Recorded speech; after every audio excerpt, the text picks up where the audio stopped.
Hello បងប្អូនដើមចំពូនៅស្រុកគេអ្នកដាំដាក់ផើងអញ្ចឹងណាបងប្អូននេះ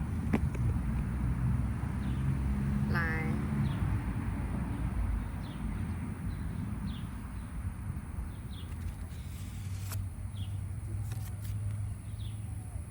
បងប្អូនដើមវាតូចជាងមេជើងនេះបងប្អូននេះដើមវាតូចមួយឃើញទេឡាយ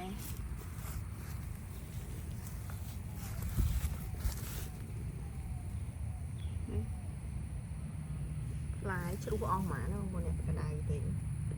ជ្រុះ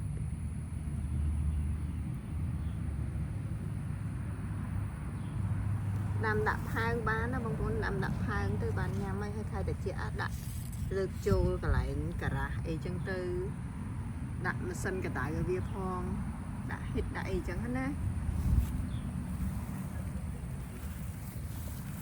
ផ្លែច្រើនល្អមកនេះ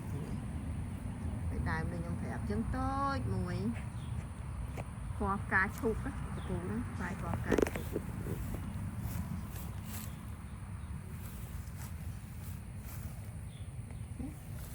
នេះដើមយ៉ាងធំបន្តិចធំជាងនឹងធំជាងមេជើងប៉ិនមេជើងនៅធំមិនហ្នឹងឯងដើមបងប្អូនឃើញនេះផ្លែឃើញ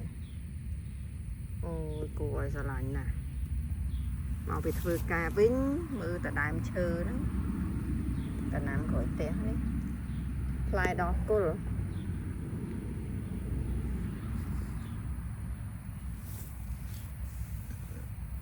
យើងដាក់ដីវាតិចខែតិចឡើងវាតែយើងអត់លើកចូលទូទៅយក